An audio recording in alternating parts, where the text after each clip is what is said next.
Avvio del lavoro con catenella. Per lavorare con catenelle serve fare un primo punto prima di poter fare le catenelle. Ci sono tanti modi, lo ribadisco, il mio non è l'unico modo con cui si fanno le cose, questo è il modo con cui io le faccio. Non è detto che sarà il più confortevole per voi, dovete provare, dovete cominciare a sentirvi nelle mani il lavoro e dovete trovare la posizione giusta per voi. Io il filo lo tengo teso facendolo scorrere fra le dita. Non vi faccio vedere altre cose che fanno altre persone perché non mi sono congeniali e quindi è inutile. Comunque, impugno fra pollice e indice il primo pezzettino del filo, ne lascio scendere un pochino, lo ripiego verso il basso in modo da creare un'asola e lo passo fra le dita per tenerlo teso. Ora entro dal davanti verso il dietro nell'asola che si è creata.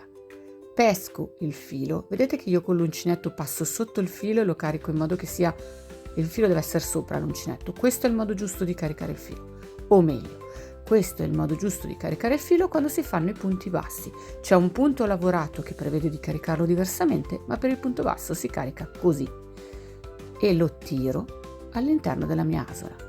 Non è ancora finito, pesco di nuovo il filo, lo tiro di nuovo all'interno della mia asola. Le prime volte farete fatica, il lavoro si stringerà troppo o sarà troppo molle, è normale, dovete solo prenderci la mano. A questo punto tiro, tenendo fermo anche il filo lungo, tiro l'inizio del filo, il primo pezzettino, si è creato un nodino che bloccherà la mia prima asolina, la mia prima catenella. Ora le catenelle. La prima è già caricata sull'uncinetto, ma è ancora lo step 0, non c'è ancora la prima catenella. Carico il filo sull'uncinetto, sopra l'uncinetto, lo tiro al dritto, non lo sfilo mai, Questa è la prima catenella, quindi per fare la catenella devo continuare a ripetere questo gesto.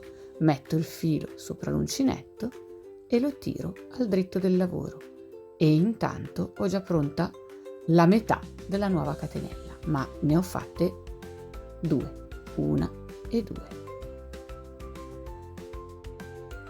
Sembra una cosa sciocca, ma è la base del lavoro all'uncinetto, vi servirà in tantissime lavorazioni.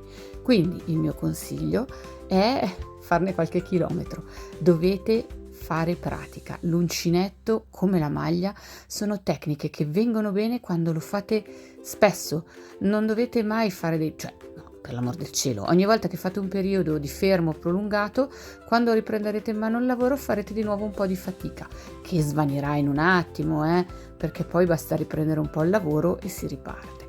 Però adesso dovete fare per qualche chilometro questo gesto.